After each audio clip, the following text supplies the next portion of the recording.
Hello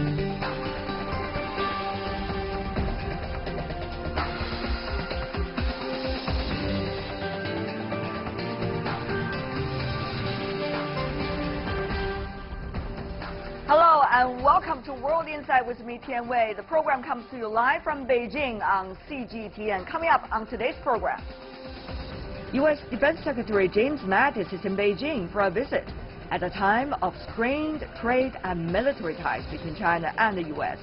Could his visit help ease some of the rising tensions? I'm going there to have a conversation.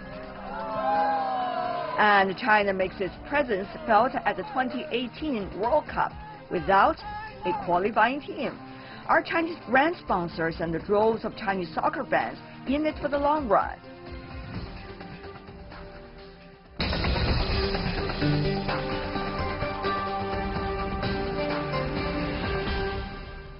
We begin our program today in Beijing as U.S. Secretary of Defense Jim Mattis arrives Tuesday, kicking off his three-day visit to China.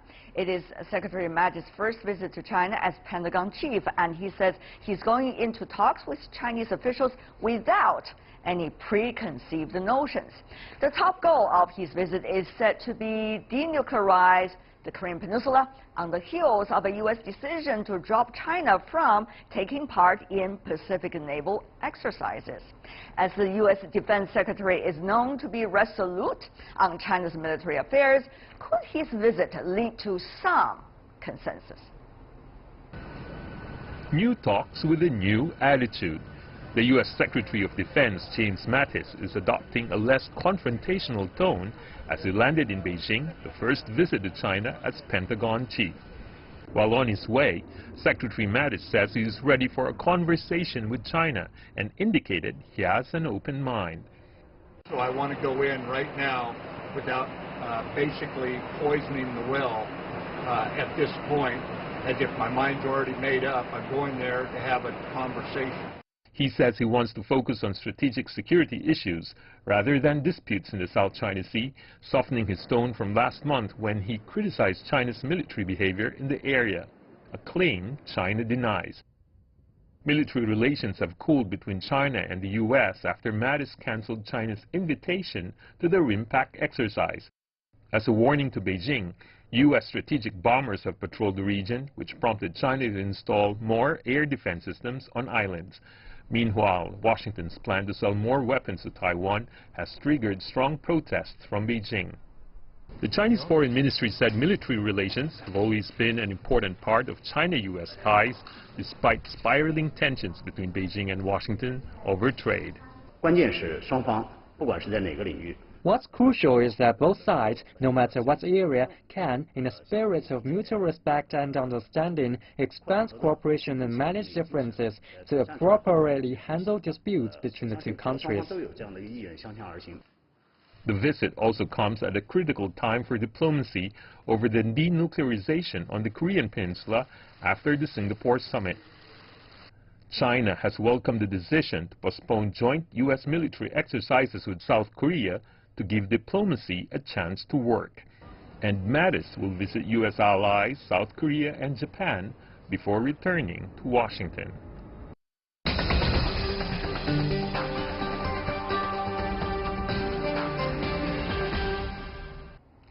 U.S. Secretary of Defense Mattis' visit to China at a time of turbulent relations between the two countries. Let's ask our panelists what can be achieved. With us in Beijing, we have Zhao Xiaozhuo, who is the research fellow at the Academy of Military Sciences of Chinese PLA. Welcome, sir. Also welcome to our Beijing studio, Senior Captain Zhang Junshe, Vice President of China Naval Research Institute. Thank you, sir. And joining us in Washington, D.C. in the U.S., we invited Michael O'Halloran, who is a senior fellow from the Center for 21st Century Security and Intelligence, also Director of Research for Foreign Policy at the Brookings Institution. Welcome as well, Mr. O'Halloran. I want to begin with you, Mr. O'Halloran, in Washington, D.C. Does the U.S. side see much can be achieved by Secretary Mattis' visit, given the fact that there's debate about his role in the administration, whether matter or not anymore? Well, there are a lot of important questions to talk about today, but that's really not one of them, if you'll forgive me for saying so. Mattis has a great deal of influence in this administration, so we really shouldn't waste a lot of time on that question. Obviously, President Trump makes the decisions for the administration, but by all accounts and all impressions, Secretary Mattis is one of the most influential Secretaries of Defense that I believe we've had in modern times, and certainly one of the best. So I think it's more important to ask, what is he trying to achieve on this visit, and what are Chinese friends trying to achieve? And I think, yeah, and I believe, well, one thing that we need to know about Mattis is that he keeps his mind on and his eyes on the long game. He's a very careful, calm thinker. He's not prone to quick decisions or snap behavior or, unpredictable behavior. You may recall right after Secretary Tillerson was confirmed in January 2017, Secretary Mattis took his first trip as Secretary of Defense to East Asia, and he calmed down discussion about the South China Sea. And he said that's something we can handle diplomatically, I believe. But he's also been very firm at continuing freedom of navigation exercises and maneuvers, and he's upset that China continues to want to reclaim and militarize islands in the South China Sea and claim the entire South China Sea for itself. So my question really is, I don't think he's going to achieve any new change. Okay. All right, then. Let's ask our I don't think he's going to achieve anything. I think it's going to be a discussion. Philosophical All right. What is going to be the discussion from the Chinese side? What are some of the issues, Mr. Zhao, that the Chinese side would like to discuss with Secretary Mattis? Yes. We know last year in April, President Xi Jinping visited the United States and met U.S. President Donald Trump. And both presidents, they set up the dialogue. And one of the dialogues is the foreign and security dialogue. And under the framework of the dialogue, it encourages the Minister of National Defense from China and the Secretary of Defense from the United States to change the visits, to have more, communications, more changes. So that is exactly also my question to you as well. So what are the issues to be communicated about that both sides will be interested in communicating about? Yes, since last year, so many things has happened. So what are these issues? Great changes taking place in the Korean Peninsula, and we have witnessed that. And also in the South China Sea, that the U.S. has frequently conducted the freedom of navigation operations. And from the Chinese side, we think that is a challenge to China's sovereignty and national security. And also in the Taiwan issue, just recently, the Senate and the House of Representatives, they have, adopted the NDAA, the National Defense Authorization Act 2019. And under this act, it encourages joint military exercises.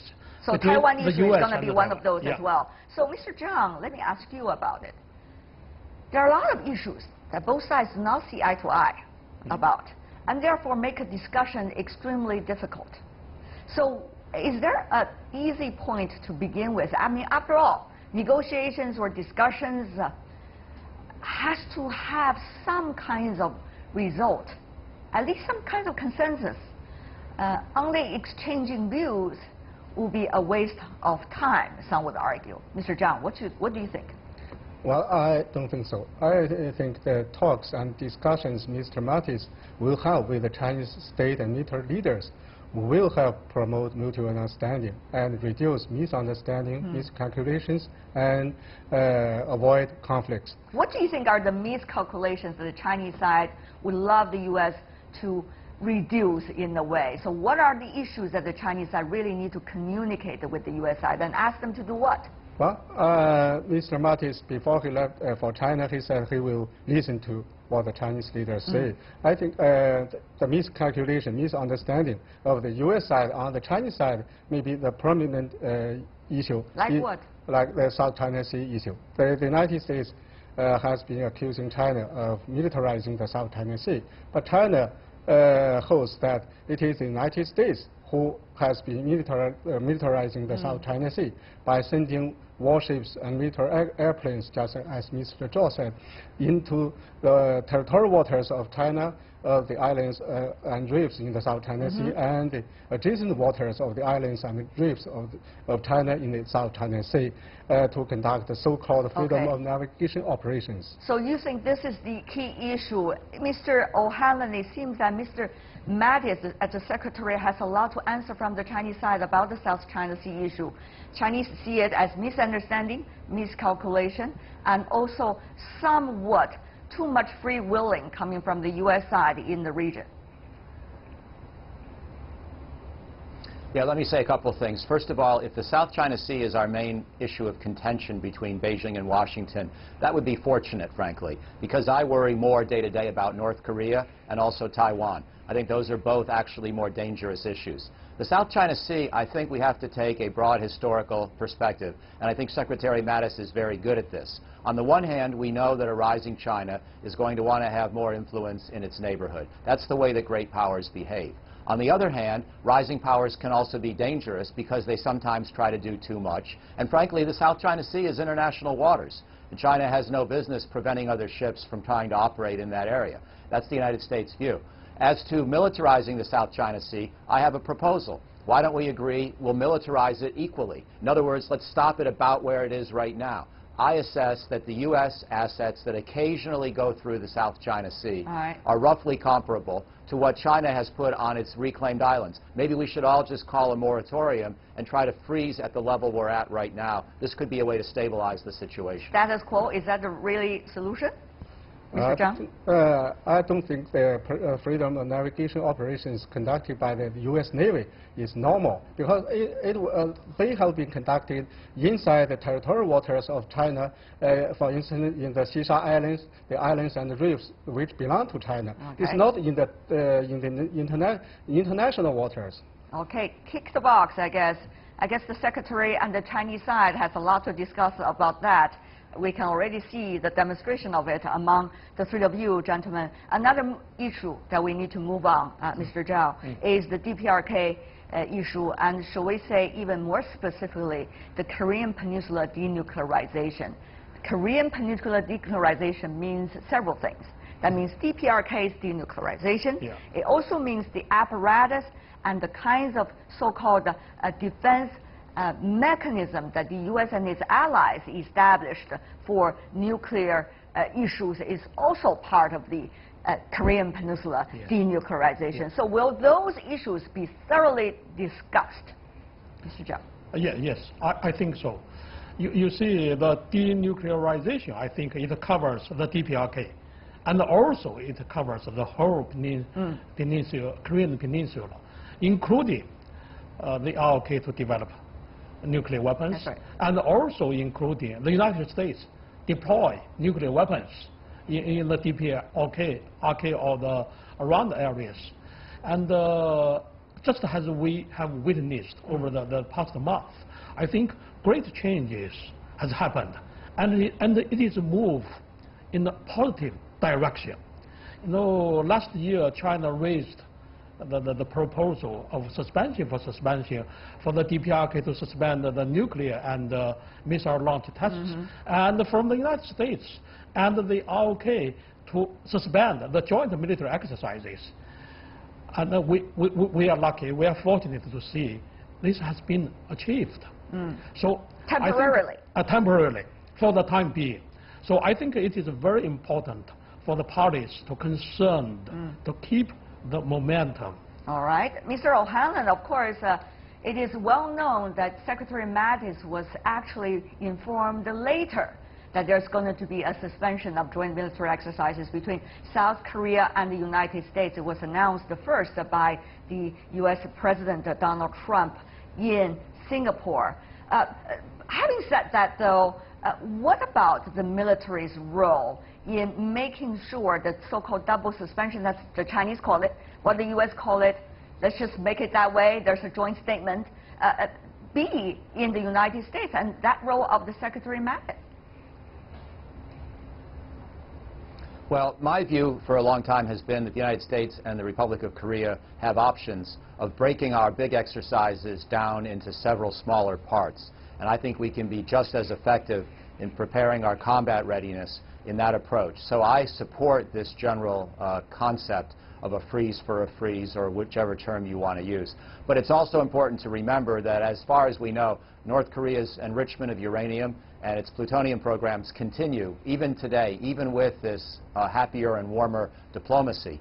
And so we have to keep some economic pressure on North Korea, in my judgment. The international community needs to keep enforcing the UN sanctions to make sure that Kim Jong-un doesn't just play us for time and use his smiling face and his sister's smiling face and his charm offensive to weaken the international community's resoluteness without actually making any changes in his own nuclear program. Right. So that's my concern. I'm hopeful about the diplomacy, but I think we need to keep in mind that North Korea is still building bombs as far as we can tell.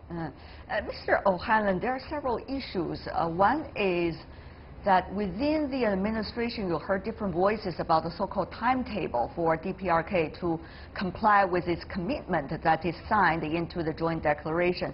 Coming from the Defense Department, there seems to be a suggestion earlier that there has to be a timetable, and there is a timetable. But coming from the State Department, there's clearly waving of heads saying, no, there's no clear timetable, at least for the time being. So once again, what role will Secretary Mattis and his department play in the overall, U.S. operation of working on the Korean Peninsula denuclearization issue? Is a very tricky one, apparently, Mr. O'Hanlon. Well, I would say yes, ma'am. I would say two things. First of all, we need to. There doesn't have to be a schedule or a date in mind, but we need to move along this with some degree of urgency for the reason I just mentioned. North Korea continues to enrich uranium, continues to build nuclear bombs, so we have not yet reached anything like an improvement in the fundamental situation. But secondly, I don't think we necessarily need to expect North Korea to completely denuclearize, let's say, during President Trump's term in office. In fact, I was in Beijing last month speaking with many Chinese think tank experts who agree with me that the more realistic near-term goal is probably the dismantlement of North Korea's ability to make bombs, its ability to enrich uranium, to reprocess plutonium, to manufacture longer-range missiles. Right. And so if we could verifiably stop the production of these capabilities and dismantle the factories, that could be a very useful first step, even if North Korea holds on to most of its weapons of mass destruction for the foreseeable future. So this could be a phased approach, I believe. Okay. Mr. Zhang, here in Beijing, the so-called sanctions, different types of sanctions. There are UN-authorized sanctions, which China subscribed to, together with many other in the international community. And there's also unilateral sanctions coming from the United States mainly toward the DPRK. Of course, this summit in Singapore between the U.S. and the DPRK side seem to have giving us some sign that something's going to change, but we don't know yet. So when Secretary Mattis coming to Beijing, Mr. Zhang, and talk about China, you should keep on the sanctions against the DPRK, keep on this pressure, what is likely to be China's answer, Mr. Zhang? Well, I think Mr. Mattis will possibly discuss the cooperation between China and the United States on the denuclearization of the Korean Peninsula. Actually, China firmly supports denuclearization of the Korean Peninsula, and China has put forward two decisions. One is the dual suspension initiative, which has actually been adopted by the United States and North Korea. The other is the dual-track approach. One is the peace mechanism, while the other is the denuclearization. So we think that the denuclearization process will take a long time. It should be carried out step by step. It can't be done overnight. So some people in the United States, their proposals are not so realistic, not so practical. So if there should be a timetable, it should be discussed by the United States and North Korea, not a unilateral timetable that will not be accepted by North Korea, because North Korea will seek the security guarantee from the United States. Right.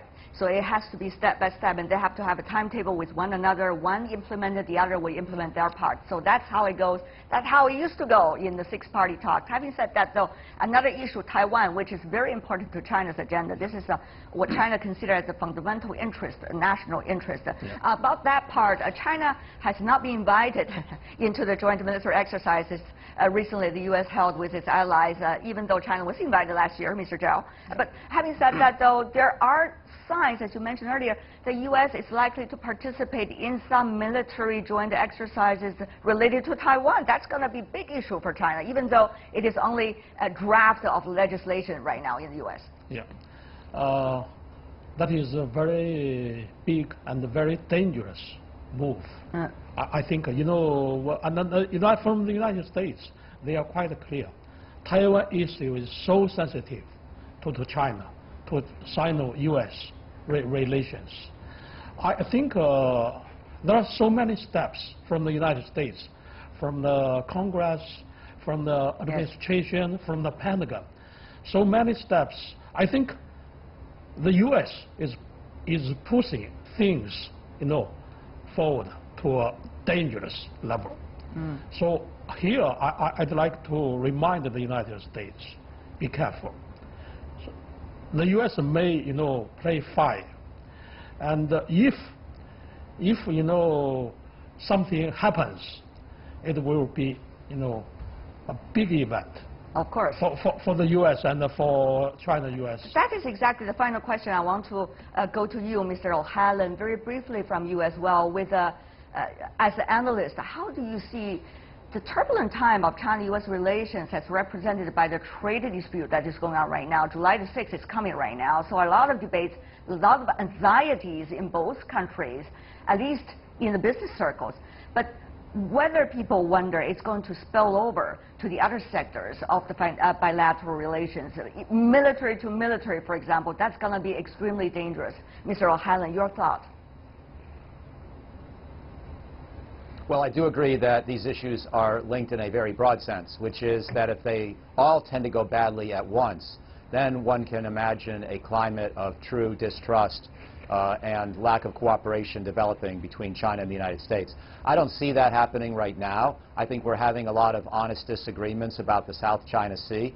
Both sides are being very resolute in their positions. I hope we can work towards some accommodation, but I see firmness on both sides, but I also see some cooperation on North Korea.